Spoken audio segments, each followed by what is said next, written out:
Hello everyone, how are you? Welcome back to our channel. आज हम PGT commerce में fund flow statement and cash flow statement, जो कि आपने 11th-12th में भी पढ़ा होगा, बीकॉम बीबीए उन सब में पढ़ा होगा, मोस्ट इम्पॉर्टेंट टॉपिक है। और आप अगर कोई भी कॉम्पिटिटिव एग्जाम देने जा रहे हो तो उसके पॉइंट ऑफ व्यू से भी बहुत ज़्यादा इम्पॉर्टेंट है। तो first of all fund flow statement. अब देखो, फंड्स का मतलब क्या होता है? फंड्स मीन वर्किंग कैपिटल, और वर्किंग कैपिटल क्या होती है?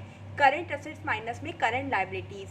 मतलब वर्किंग कैपिटल का मतलब होता है कि करंट एसेट्स आपके पास कितनी है, करंट लाइबिलिटीज़ कितनी है। अगर करंट एसेट्स में से करंट लाइबिलिटीज़ को माइनस करते हैं तो हमारे पास क्या आ जाती है? वर्किंग कैपिटल आ जाती है।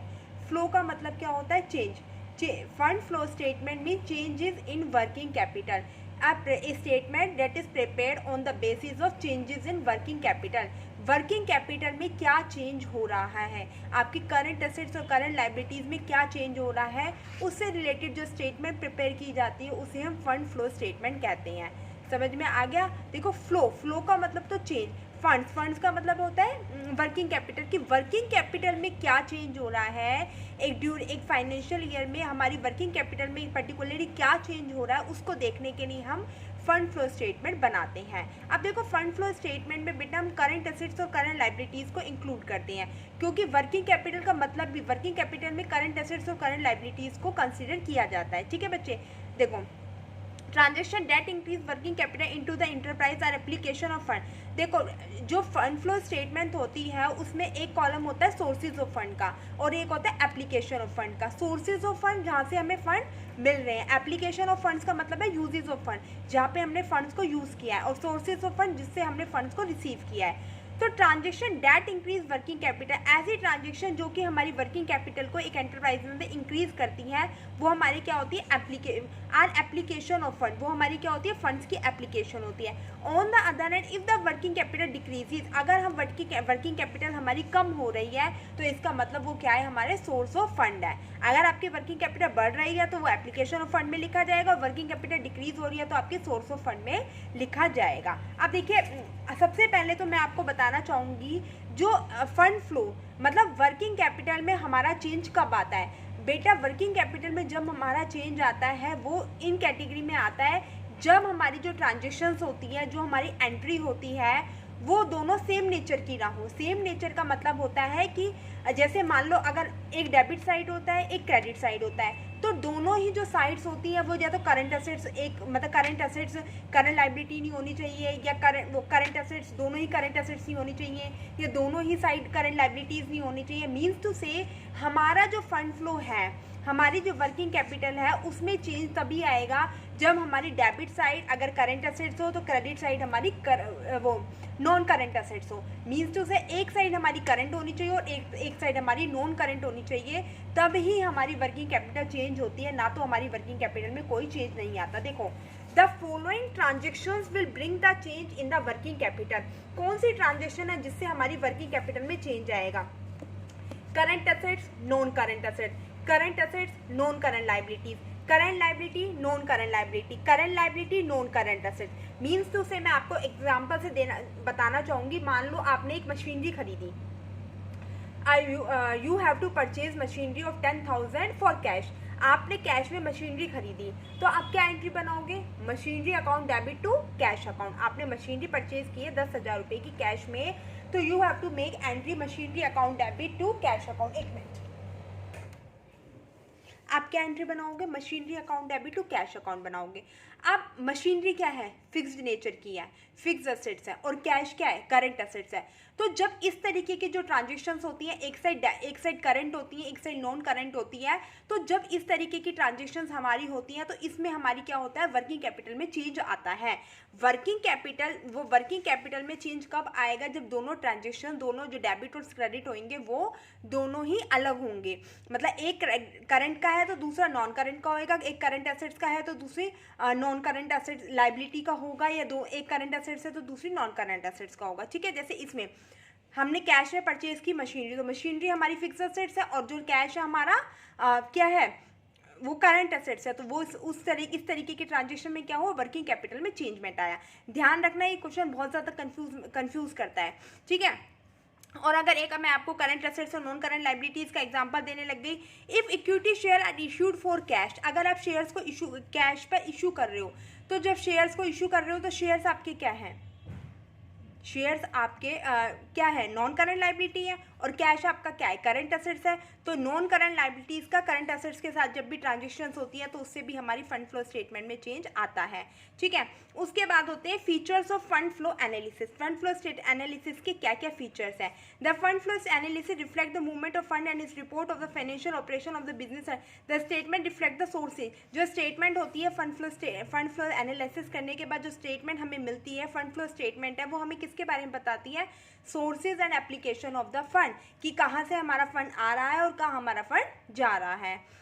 अंडर कैश फ्लो स्टेटमेंट तो ओनली कैश ट्रांजेक्शन आप करते हो, बट फंड फ्लो स्टेटमेंट के अंदर जो सोर्सेज और एप्लीकेशन फंड गोड record in what ever form they exist, मतलब उसके अंदर ये नहीं, कैश फ्लो में तो आप कैश से रिलेटेड ट्रांजेक्शन करते थे, बट फंड फ्लो में ऐसा नहीं है। फंड फ्लो में ये देखा जाता है कि फंड हमारे पास आ कहाँ से रहा है, ठीक है। Fund flow statement is another prospective retrospective setting out the sources and application of the fund of an enterprise. The purpose of the statement is to indicate clearly, जो हम ये statement बनाते हैं fund flow statement, इसका purpose ही होता है to indicate clearly the requirement of fund and how they are proposed to be raised, कि हमें फंड की रिक्वायरमेंट के बारे में बताए थे कि हमें फंड की कितनी रिक्वायरमेंट है, उसे कहाँ से हम ले सकते हैं, कहाँ से रेज किया जाएगा और कहाँ पर उस फंड का इफिशिएंट यूज़ कर सकते हैं, कि फंड को रेज कहाँ से कर सकते हैं, उसका यूज़ कहाँ से कर सकते हैं, कैसे उसका इफिशिएंट तरीके से यूज़ किया जाता है। अब देखो, जब हम फंड फ्लो स्टेटमेंट प्रिपेयर करते हैं तो उसका क्या प्रोसीजर है। Procedure for preparing the fund flow statement, fund flow statement के अंदर क्या बनाते हैं हम, the preparation of fund flow statement consist of 2 part. इसमें 2 पार्ट्स दे रखे हैं, वैसे बेटा 3 पार्ट्स होते हैं। एक तो होता है schedule of changes in working capital, जिसमें आप अपने एक साइड करंट एसेट्स का कॉलम बनाओगे, एक साइड करंट लाइबिलिटीज़ का कॉलम बनाओगे। करंट एसेट्स में से करंट लाइबिलिटी माइनस कर दोगे, अगर ज़्यादा आएगी तो इंक्रीज होएगी, कम करंट एसेट ज़्यादा आ रही है करंट लाइबिलिटी से तो इंक्रीज हो जाएगी, वर्किंग कैपिटल कम आ रही तो डिक्रीज हो जाएगी। आगे मैं आपको बताऊंगी। एक आप बनाओगे statement of sources and application of fund, और एक हमारा बनता है computation of fund from operation. देखो ये भी हमारा बनता है। जो तीसरा पार्ट मैं आपको बता रही हूँ ना, फंड फ्लो स्टेटमेंट के अंदर 3 पार्ट बनते हैं वैसे तो, statement of changes in working capital, schedule of changes in working capital, statement of sources and application of fund, और तीसरा बनता है फंड फ्रॉम ऑपरेशन। मैंने क्या बोला है कि वर्किंग जो फंड फ्लो स्टेटमेंट है उसमें उसके अंदर हम 3 चीज़ प्रिपेयर करते हैं, ठीक है। देखो पहले है schedule of changes in working capital. आप इसको कैसे बनाओगे, एक साइड मैंने बताया वर्किंग कैपिटल फंड फ्लो के अंदर हम करंट एसेट्स और करंट लाइबिलिटीज़ को लेते हैं, क्योंकि वर्किंग कैपिटल का मतलब ही होता है करंट एसेट्स माइनस में करंट लाइबिलिटी। और यहाँ पर आपको क्या निकालना है कि वर्किंग कैपिटल में क्या चेंज हुआ, तो वर्किंग कैपिटल निकालना है तो वैसे भी आप करंट एसेट्स और करंट लाइबिलिटीज़ को कंसीडर करोगे। अब करंट एसेट्स में क्या आती है, करंट लाइबिलिटीज़ में क्या आती है, वो एक बार नोट डाउन कर लो। देखो एक बार नोटिस कर लो, कैश इन हैंड आपका करंट एसेट्स है, cash at bank, bill receivable, sundry debtor और marketable investment, stock inventory, prepaid expenses, accrued income. अब ठीक है, और ये आपकी इन सबको ऐसे ऐड कर दोगे, टोटल करंट एसेट्स आ जाएगी। फिर इन करंट लाइबिलिटी में क्या आती है, BP, sundry creditor, outstanding expenses, bank overdraft, short term advances, dividend payable, propose dividend, provision for taxation. देखो बेटा इसके अंदर क्या होता है, यहाँ पर 5 कॉलम बनते हैं। कितने कॉलम बनते हैं, 5। एक में आप पर्टिकुलर लिखोगे, एक में आप प्रीवियस ईयर्स के जो भी करंट एसेट्स है वो लिखोगे, यहाँ पर आप रिसेंट ईयर के लिखोगे, करंट ईयर के जो भी आपके वर्किंग कैपिटल जो भी आपकी करंट एसेट्स है वो लिखोगे। यहाँ पर इफेक्ट ऑन वर्किंग कैपिटल बढ़ रही है घट रही है। मान लो कैश इन हैंड है, यहाँ 10,000 थी, यहाँ 15,000 हो गए, 5,000 से बढ़ गई ना तो 5,000 इंक्रीज के कॉलम में लिख दोगे। कैश एंड बैंक है, जितनी बढ़ रही है तो इंक्रीज में लिख दोगे और घट रही है तो डिक्रीज में लिख दोगे। ऐसे ही करंट लाइबिलिटी बढ़ रही है तो इंक्रीज में लिख दोगे, घट रही है तो डिक्रीज में लिख दोगे। अब आप क्या करोगे, टोटल करंट एसेट्स को ऐड कर दोगे, टोटल करंट लाइबिलिटीज को ऐड कर दोगे। फिर प्रीवियस ईयर के करंट एसेट्स में थे प्रीवियस ईयर के करंट एसेट्स में से माइनस कर दोगे करंट लाइबिलिटीज़ को, यहाँ पर आ जाएगा। ऐसे करंट ईयर में से करंट लाइबिलिटी को माइनस कर दोगे, यहाँ आ जाएगा। फिर नेट इंक्रीज और डिक्रीज इन वर्किंग कैपिटल निकालना होगा तो क्या करोगे, दोनों में अंतर देख लोगे। करंट एसेट्स और करंट लाइबिलिटीज़ को माइनस करके इन दोनों में अंतर देखोगे। किनमें, इनमें, कि ये प्रीवियस ईयर की हमारी ये थी, इस ईयर की ये कितनी बड़ी है कितनी घटी है, तो आपके पास यहाँ आ जाएगा नेट इंक्रीज और डिक्रीज इन वर्किंग कैपिटल। ठीक है, सीधा सेट फॉर्मूला है। करंट एसेट्स को प्रीवियस ईयर की को ऐड करो, वो रिसेंट ईयर की ऐड करो, करंट लाइबिलिटीज़ को भी दोनों को ऐड करो, फिर जोड़ने के बाद इसमें से इसको घटा दो, इसमें से इसको घटा दो, इसमें से इसको घटा दो, फिर दोनों के बीच के अंतर को देख लो, फिर निकल जाएगा। इसी तरीके से आपको sources and application of fund निकालना है, तो कैसे निकालते हो? Fund flow statement is a statement which reflect the sources from where fund is obtain. ये क्या बताती है कि फंड्स को कहाँ से ऑब्टेन किया गया है, and the usages of this fund, इन फंड का यूज कहाँ किया गया है। इसका फॉर्मेट क्या होता है? एक साइड आप सोर्सेज ऑफ फंड लिखोगे, एक साइड आप एप्लीकेशन ऑफ फंड लिखोगे, टोटल करोगे दोनों का। देखो कैसे, सबसे पहले sources of funds, sources of funds में क्या लिखोगे? Fund from operation. Fund from operation से क्या पैसा आया? Issue of share capital, shares को इशू करोगे तो पैसा आएगा, कैश आएगा। रेजिंग और लॉन्ग टर्म लोन से, मतलब सोर्सेज ऑफ फंड्स का मतलब है सोर्स का मतलब होता है स्रोत, पैसा आने के माध्यम। तो कहाँ कहाँ से पैसा आ रहा है? शेयर्स को इशू करने से, लॉन्ग टर्म लोन को रेज करने से, फिक्स एसेट्स को सेल करने से, इन्वेस्टमेंट को सेल करने से, receive from partially paid up share, non operating income जैसे डिविडेंड है, इंटरेस्ट रिसीव, ये सब अगर रिसीव हो रहे हैं आपको नॉन ऑपरेटिंग इनकम, तो उनसे जो इंटरेस्ट रिसीव हो रहा है वो सब आप यहाँ लिख दोगे, ठीक है। अगर वर्किंग कैपिटल में डिक्रीज हो रही है, आपकी यहाँ पे वर्किंग कैपिटल डिक्रीज हो रही है, तो वो उसका बैलेंस यहाँ पर लिखा जाएगा। अगर यहाँ पर आपकी वर्किंग कैपिटल डिक्रीज हो रही है तो उसका बैलेंस भी यहाँ दिखाओगे। उसके बाद एप्लीकेशन ऑफ फंड कहाँ का आपने यूज़ किया है? Fund loss in operation, redemption of debenture, redemption of preference share, redemption of long term loan, repayment of long term loan, purchase of fix asset, purchase of an investment, purchase of an non operating expenses, payment of dividend, payment of tax, increase in working capital. अगर आपने जो statement of changes in working capital से अगर आपकी working capital increase होती है, मतलब current assets आपकी इंक्रीज इन वर्किंग कैपिटल का मतलब है कि आपकी जो करंट एसेट्स है वो करंट लायबिलिटी से ज़्यादा है। ये भी कुछ इफेक्ट पूछे जाते हैं जो आपके ऑब्जेक्टिव टाइप क्वेश्चन आते हैं ना पेपर में, उसमें आपका मेनली क्वेश्चन यही आते हैं। एक तो आपका ये पूछते हैं कि कौन सा सोर्सेज ऑफ फंड में आएगा, कौन सा एप्लीकेशन ऑफ फंड में आएगा, आपको कुछ एक दो वो दे देते हैं, ट्रांजेक्शन्स दे देते हैं, या फिर आपसे ये पूछते हैं कि करंट एसेट्स जो हमारी वर्किंग कैपिटल है वो किस उसमें बढ़ेगी। तो वर्किंग कैपिटल आपकी जब बढ़ेगी जब आपकी करंट एसेट्स बढ़ेगी और करंट लायबिलिटीज कम होगी। अगर आपकी करंट लायबिलिटीज बढ़ेंगी ओवर द करंट एसेट तो आपकी वर्किंग कैपिटल घटेगी, क्योंकि वर्किंग कैपिटल हमारी जब ही बढ़ेगी जब हम जो एडिक्वेट अमाउंट पे करंट एसेट्स होगी। करंट एसेट्स अगर ज़्यादा होंगी करंट लायबिलिटीज से तो वर्किंग कैपिटल बढ़ेगी, और करंट एसेट करंट लायबिलिटीज से कम होगी तो वर्किंग कैपिटल घटेगी। मतलब वर्किंग कैपिटल का ओवरऑल रिलेशन ही करंट एसेट्स और करंट लायबिलिटीज से है। अगर हमारी कंपनी के अंदर, अगर हमारी बिजनेस के अंदर वर्किंग कैपिटल अच्छी है तो इसका मतलब हमारे बिजनेस के पास करंट एसेट्स है वो एक एडिक्वेट अमाउंट में है, तो हमारी जो फर्म की लिक्विडिटी है, हमारी ऑर्गेनाइजेशन की जो लिक्विडिटी पोजीशन है, जो सॉल्वेंसी पोजीशन है वो अच्छी है। हमारी फर्म के पास एडिक्वेट अमाउंट में कैश है कि वो एप्लीकेशन कर सके, फंड्स को अप्लाई कर सके, यूज़ कर सके, लायबिलिटीज़ को पे कर सके। इसलिए हमारी जो बिजनेस होता है उसके पास एडिक्वेट अमाउंट पे करंट एसेट्स होनी चाहिए ताकि वो करंट लायबिलिटीज़ को पे कर सके। ये हमारे बिजनेस की सॉल्वेंसी और लिक्विडिटी पोजीशंस को बताता है। जो फंड फ्लो स्टेटमेंट होता है ये सॉल्वेंसी और लिक्विडिटी पोजीशन को बताता है शॉर्ट टर्म के लिए, ठीक है। अब देखो अब हम फंड फ्लो स्टेटमेंट बनाते हैं। मैंने आपको बता दिया सोर्सेज ऑफ फंड में क्या आता है और एप्लीकेशन ऑफ फंड में क्या आता है। यहाँ पर आपने दिखाया सोर्सेज ऑफ फंड में क्या आया, यहाँ पर आपने दिखा दिया एप्लीकेशन ऑफ फंड में क्या आया। आप इसको दोनों को कर लेना, ठीक है। उसके बाद इसमें बेटा यही होता है कि आपका अगर ये ज़्यादा आ रहा है, मतलब आपका ये ज़्यादा आ रहा है, ये कम आ रहा है, सोर्सेज ज़्यादा आ रहे हैं, इसमें ये होता है अगर आपके सोर्सेज ज़्यादा आ रहे हैं, एप्लीकेशन कम आ रही है, तो आपके पास क्या आएगा, वर्किंग कैपिटल आपकी बढ़ेगी। क्या बोला मैंने? अगर आपके पास सोर्सेज ऑफ फंड मोर है, एप्लीकेशन ऑफ फंड कम आ रहा है, ये साइड कम आ रही है, ये साइड ज़्यादा आ रही है, तो आपकी वर्किंग कैपिटल बढ़ेगी। और एप्लीकेशन ऑफ फंड की साइड ज़्यादा आ रही है और सोर्सेज ऑफ फंड की साइड कम आ रही है तो आपकी वर्किंग कैपिटल डिक्रीज होगी। ध्यान रखना, ये पॉइंट अपनी कॉपी में नोट कर लो। अगर सोर्सेज ऑफ फंड ज़्यादा आ रहा है rather than the application of fund से तो वर्किंग कैपिटल इंक्रीज होगी, और एप्लीकेशन ऑफ फंड ज़्यादा आ रहा है सोर्सेज ऑफ फंड से तो वर्किंग कैपिटल डिक्रीज होगी। उसके बाद अगर हम फंड फ्रॉम ऑपरेशन से वर्किंग कैपिटल बनाते हैं तो वो कैसे बनाते हैं? Closing balance of profit and loss account. Profit and loss account का जो भी आपका बैलेंस आएगा वो दिखाया, बैलेंस शीट में दे रखा होगा, उसमें आप ऐड करोगे नॉन कैश और नॉन ऑपरेटिंग आइटम को विच डेबिटेड, जो कि प्रॉफिट एंड लॉस में डेबिट किए गए थे। जैसे प्रॉफिट एंड लॉस में आप क्या दिखाते हो, कोई भी अमर्टाइजेशन होता है, कोई भी डेप्रिसिएशन होता है, ये सारे बैलेंस होते हैं जो आप प्रॉफिट एंड लॉस अकाउंट में सब्ट्रैक्ट करके दिखाते हो, वहाँ पर ये सारे आइटम हमारे क्या होंगे, ऐड होंगे। तो देखो क्या क्या, जैसे डेप्रिसिएशन है, डिप्लीशन है, अमोर्टाइजेशन है, प्रीलिमिनरी एक्सपेंसेस है, गुडविल है, पेटेंट है, ट्रेडमार्क है, कॉपीराइट है, डिस्काउंटेड इशू ऑफ शेयर है, ये सब आप क्या दिखाओगे, ऐड करके दिखाओगे, है ना। उसके साथ साथ ट्रांसफर टू जनरल रिजर्व है, डिविडेंड इक्वलाइजेशन फंड है, ट्रांसफर टू सिंकिंग फंड है, कंटीजेंसी रिजर्व है, loss on sale of fixed assets है, sale of land and building, sale of machinery. अगर हम कोई भी फिक्स्ड एसेट्स को बेचते हैं उस पर जो लॉस होता है वो भी ऐड करते हैं, जैसे लैंड और बिल्डिंग को, मशीनरी को, फर्नीचर को, लॉन्ग टर्म इन्वेस्टमेंट, इन सबको बेचने पे अगर लॉस होता है तो वो भी ऐड किया जाता है। डिविडेंड है, interim dividend, propose dividend, appropriate profit and loss, ये भी सब हम ऐड करेंगे, ठीक है।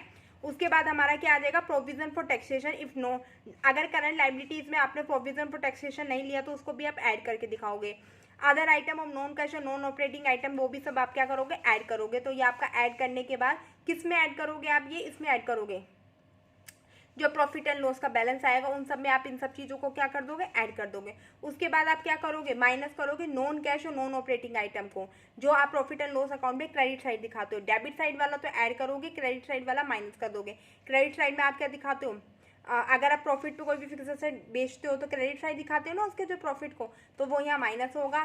चाहे आपने लैंड और बिल्डिंग बेची उस पर कोई प्रॉफिट हुआ हो, चाहे मशीनरी पे हुआ, चाहे लॉन्ग टर्म इन्वेस्टमेंट पे हो, कोई डिविडेंड रिसीव किया हो, कोई provision excess provision transfer profit and loss account में राइट ऑफ किया हो, या कोई दूसरी नॉन ऑपरेटिंग इनकम हो, तो ये सब ओपनिंग बैलेंस और प्रॉफिट एंड लॉस अकाउंट हो, ये सब आप क्या कर दोगे, माइनस कर दोगे, ठीक है। उसके बाद आपका ये बी आ जाएगा। फिर आपका कैसे निकलेगा, टोटल ए में से टोटल बी माइनस कर दोगे, फंड फ्रॉम ऑपरेशन आ जाएगा। Getting my point. अब मैंने तीनों बता दिए, statement of working changes in working capital में करंट एसेट्स करंट लायबिलिटीज को लो कंसीडर करोगे, प्रीवियस ईयर की करंट एसेट्स को जोड़ोगे, प्रीवियस ईयर की करंट लायबिलिटी को जोड़ोगे, करंट ईयर की करंट एसेट करंट ईयर की करंट लायबिलिटीज को जोड़ दोगे, दोनों को आपस में माइनस कर दोगे, आपको पता चल जाएगी आपकी वर्किंग कैपिटल बढ़ी है या घटी है। फंड फ्रॉम ऑपरेशन में सोर्सेज ऑफ फंड में जहाँ से आपको फंड मिल रहा है, एप्लीकेशन फंड में जहाँ से घट रहा है। अगर सोर्सेज ऑफ फंड ज़्यादा आ रहा है एप्लीकेशन ऑफ फंड से तो वर्किंग कैपिटल बढ़ रही है, और एप्लीकेशन ऑफ फंड ज़्यादा आ रहा है सोर्सेज ऑफ फंड से तो वर्किंग कैपिटल घट रही है। इसी तरीके से आप इसमें क्या करोगे, अपने प्रॉफिट एंड लॉस में जो आपने डेबिटेड करते हो प्रॉफिट एंड लॉस अकाउंट में उन सबको तो ऐड करोगे, जो क्रेडिट करते हो प्रॉफिट एंड लॉस में वो आइटम्स माइनस कर दोगे, फिर दोनों को आपस में माइनस कर दोगे तो फंड फ्रॉम ऑपरेशन आ जाएगा, ठीक है। उसके बाद हमारा कैश फ्लो स्टेटमेंट आता है। क्या आता है, कैश फ्लो स्टेटमेंट। देखो कैश फ्लो स्टेटमेंट क्या होता है, कैश फ्लो स्टेटमेंट का मतलब होता है एक cash statement can be defined as a statement which summarise sources of cash inflow, जो कि हमें बताता है कि कैश कहाँ से आया और कहाँ पे हमने कैश का यूज किया है पर्टिकुलर पीरियड ऑफ टाइम में। कैश फ्लो स्टेटमेंट के अंदर आप क्या देखते हो, चेंजेस इन कैश, कि कैश में क्या चेंज हो रहा है, कहाँ पर कैश का यूज किया जा रहा है, कहाँ से हमें कैश रिसीव हो रहा है, तो वो सब हम किस में देखते हैं, कैश फ्लो स्टेटमेंट में देखते हैं। तो कैश फ्लो स्टेटमेंट वो होती है जो ये बताती है कि कहाँ से कैश इनफ्लो हो रहा है, कहाँ से कैश आउटफ्लो हो रहा है एक पर्टिकुलर पीरियड ऑफ टाइम में, चाहे वो मंथ में हो चाहे ईयर में हो। Such a statement can be prepared from the data made available from comparative balance sheet profit and loss account additional information.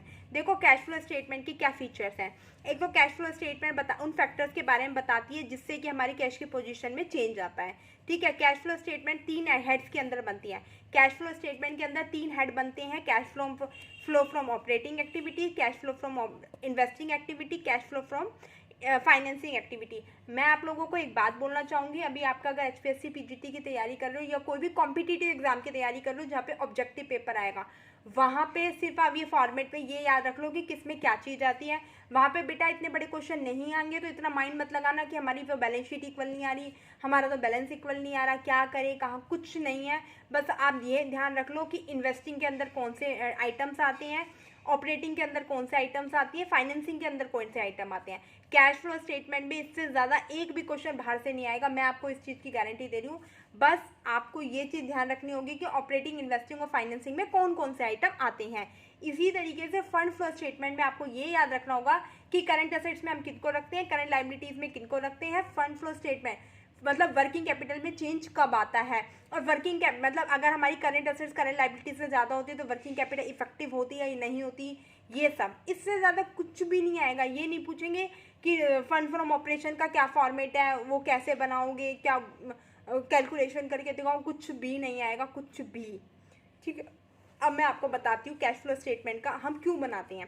सबसे पहले तो आपको पता है कि कैश फ्लो स्टेटमेंट में सिर्फ कैश रिलेटेड ट्रांजेक्शन्स होती हैं, एक्रूअल बेसिस की कोई ट्रांजेक्शन नहीं होती। कैश जब आपको रिसीव हुआ या जब आपने पेमेंट करी वो सारी ट्रांजेक्शन हम कैश फ्लो स्टेटमेंट में दिखाते हैं। जैसे हम कैश अकाउंट बनाते हैं, कैश बुक बनाते हैं, उसमें भी हम क्या करते हैं, जब हम कैश बेसिस पे अकाउंटिंग करते हैं तो सारी कैश रिलेटेड ट्रांजेक्शन्स को दिखाते हैं।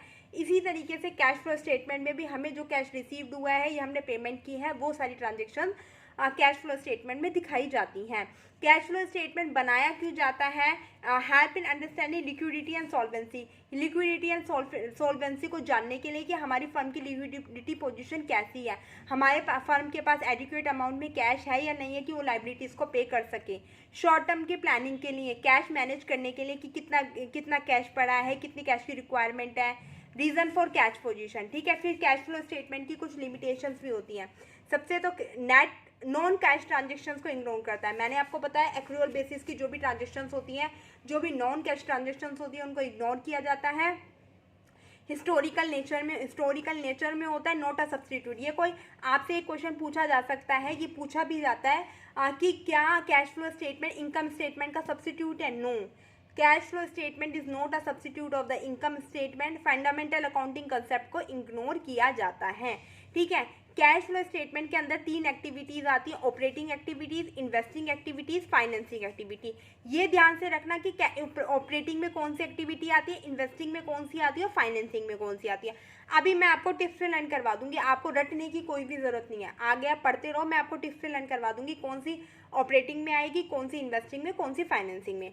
देखो ऑपरेटिंग में कौन सी आती है, principal revenue producing activity of the enterprises. Principal revenue, इसका मतलब ऑपरेटिंग एक्टिविटीज़ के अंदर जो आप डे टू डे जो भी नॉर्मल एक्टिविटीज़ करते हो, मान लो जो बाइंग और सेलिंग करने से जो भी आपको जो रिसीव होता है वो सारा आपका ऑपरेटिंग एक्टिविटीज़ में आता है, ठीक है। इन्वेस्टिंग एक्टिविटी में जहाँ इन्वेस्ट करते हो, जैसे कि फिक्स एसेट्स में, लॉन्ग टर्म में, जब आप लॉन्ग टर्म में कहीं भी इन्वेस्ट करते हो तो वो सब इन्वेस्टिंग में आएगा। और फाइनेंसिंग में कोई भी डिविडेंड शेयर इशू करना, शेयर्स को इशू करना, रिडेम्पशन और डिबेंचर करना, वो सब जो आता है वो फाइनेंसिंग एक्टिविटी में आता है, ठीक है। आप देखो कैसे यहाँ पर है आपका ऑपरेटिंग एक्टिविटी में, देखो ये रहा बेटा। ऑपरेटिंग एक्टिविटीज़ में आपका क्या क्या आएगा? ऑपरेटिंग एक्टिविटी में आपका क्या क्या आएगा, ये इसमें दे रखा है। देखो क्या करोगे ऑपरेटिंग एक्टिविटीज़ में, आपका डे टू डे का वो आएगा। ये तो पूरा आपका पर्टिकुलर दे रखा है कि हम कैश फ्लो स्टेटमेंट्स को बनाते कैसे हैं, इसमें आपको दे नहीं रखा। मैं आपको बता रही हूँ कैश फ्लो स्टेटमेंट की ऑपरेटिंग एक्टिविटीज़ में आपके डे टू डे के जो हमारी होती है ना, वो सारी चीज़ आती हैं। जैसे कि देखो यहाँ पर आपका दे रखा है, सबसे पहले ऑपरेटिंग एक्टिविटीज़ में कैश, आपको computation of cash flow from operating activities निकालना है। तो क्या करोगे, सबसे पहले net profit before tax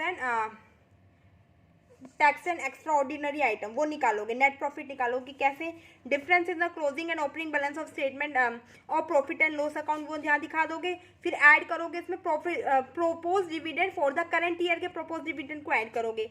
interim dividend paid during the year add करोगे। ट्रांसफर टू रिजर्व ऐड करोगे। Provision for tax made during the year, ठीक है। उसके बाद उसमें से माइनस करोगे refund of tax credited, extraordinary item हो, net profit before tax and ordinary item आ जाएगा।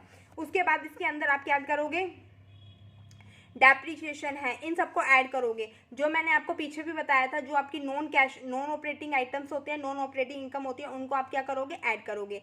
जैसे डेप्रिसिएशन है, ये नहीं, profit on sale of fix, जो आपके नॉन ऑपरेटिंग एक्सपेंसेस होते हैं उनको आप ऐड करोगे। डेप्रिसिएशन है, interest on long term borrowing है, डिस्काउंटेड इशू ऑफ शेयर है, डिबेंचर राइट ऑफ है, goodwill, patent, copyright, loss on sale of fix है, investment premium payable on redemption of preference share, debenture added by, इनको आप add करोगे। जो भी आपके नॉन ऑपरेटिंग एक्सपेंसेस है उनको ऐड करोगे, नॉन ऑपरेटिंग इनकम को आप माइनस करोगे, ठीक है। फिर थर्ड स्टेप में आप क्या करोगे, adjust operating profit before working capital for changes in working capital. Current assets कम हो रही है, करंट लाइबिलिटीज बढ़ रही हैं, तो आप उनको ऐड करोगे। देखो ऑपरेटिंग एक्टिविटीज़ जब आपको निकालनी होती है तो कैसे निकालते हो, अगर आपकी करंट एसेट घट रही है और करंट लाइबिलिटी बढ़ रही है तो उसको ऐड करोगे। करंट एसेट कम हो रही है, करंट एसेट बढ़ रही है और करंट लाइबिलिटी डिडक्ट हो रही है, फिर deduct the income tax paid और add refund of income tax, उसमें ऐड कर दो कि कोई भी एक्स्ट्रा ऑर्डिनरी आइटम आएगा, ठीक है। फिर इन्वेस्टिंग में बेटा आपका जो भी आएगा मैं बताती हूँ क्या आएगा। इन्वेस्टिंग में आएगा आप इन्वेस्टमेंट करते हो, कोई भी प्लांट और मशीनरी को खरीद रहे हो, कोई भी बड़े प्लांट में इन्वेस्टमेंट कर रहे हो, ये सारा जो आपका आता है ना, ये सारा आपका इन्वेस्टिंग एक्टिविटी में आता है। फिर आपका फाइनेंसिंग एक्टिविटी में आता है शेयर्स को इशू करने से रिलेटेड जो भी आती है, शेयर्स को इशू कर रहे हो, डिबेंचर को इशू कर रहे हो, पेमेंट कर रहे हो, रीपेमेंट कर रहे हो, वो सारा आपका किस में आएगा, cash flow from financing activity में आएगा। इसमें अलग से दे नहीं रखा ना, तो मैं आपको, हाँ देखो, अगर आपकी, मैं बता रही थी आपको, अगर आपकी करंट एसेट्स इंक्रीज होती है तो वो माइनस होती है, और करंट लायबिलिटी डिक्रीज होती है तो माइनस होएगी। क्या, करंट एसेट्स इंक्रीज होती है तो माइनस होती है, और करंट लायबिलिटी डिक्रीज होती है तो माइनस होती है। करंट एसेट डिक्रीज होती है, ऑपरेटिंग एक्टिविटी निकालने में बता रही हूँ। अगर आपकी करंट एसेट्स मतलब प्रीवियस ईयर और रिसेंट ईयर की जब आप करंट एसेट्स का वो करोगे कंपैरिजन, अगर आपकी करंट एसेट घटती है तो वो प्लस होएगी, और करंट लायबिलिटी बढ़ती है तो प्लस होएगी। करंट एसेट्स घटती है, क्या, करंट एसेट घटती है तो प्लस होएगी, करंट लायबिलिटीज बढ़ती है तो प्लस होएगी। करंट लायबिलिटी बढ़ेगी तो प्लस ही होगी, करंट एसेट घटेगी तो प्लस होएगी। करंट एसेट्स बढ़ेगी तो माइनस होगी, और करंट लायबिलिटी घटेगी तो माइनस होगी, ठीक है। इन्वेस्टिंग एक्टिविटी में नोट डाउन कर लो, ये रहा सारा। Proceed from issue of share और डिबेंचर, वो सारा आता है। Proceed from long term borrowing, final dividend pay कर रहे हो, इंटरिम डिविडेंड पे कर रहे हो, कोई भी डिबेंचर लोन पे करने पे इंटरेस्ट मिल रहा है, रीपेमेंट कर रहे हो लोन की, रिडीम्शन डिबेंचर प्रेफरेंस शेयर कर रहे हो, ये सारे हमारे किस में आएंगे, फाइनेंसिंग एक्टिविटी में आएंगे। और हमारे जो फाइनेंसिंग एक्टिविटी में आएंगे, और मैं इन्वेस्टिंग एक्टिविटी का और बता रही हूँ, ये देखो सारे इन्वेस्टिंग एक्टिविटी में आते हैं जो लॉन्ग टर्म से रिलेटेड होते हैं, फिक्स एसेट्स हैं उनको सेल कर रहे हैं, परचेज कर रहे हैं, वो सब।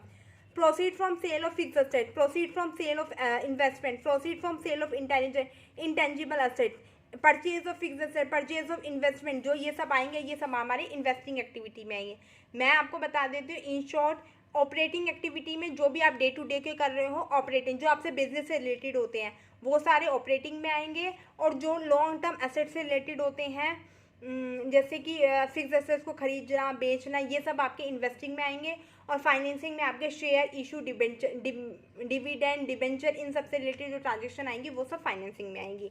ये था आपका कैश फ्लो और फंड फ्लो का कंसेप्ट। आई थिंक आपको अच्छा लगा हो, वीडियो अच्छी लगे तो लाइक शेयर सब्सक्राइब करना ना भूले बेटा। वैसे तो मैं आपको हैंड रिटन नोट से पढ़ाती, पर अब टाइम बहुत कम है, और मुझे आपने बोला है कि मैम हमें एक बार रिवीजन करवा दो शॉर्ट में, ताकि हमें रिवाइज हो जाए। तो उस रिवीजन के लिए ही मैंने ये बुक की हेल्प ली है, अदरवाइज मैं कॉपी में आपको करवा देती। तो अभी ये मत सोचना, अगर कोई भी प्रॉब्लम फिर भी आपको परसिस्ट हो रही है तो आप कमेंट में कमेंट करके बोल सकते हैं मुझे।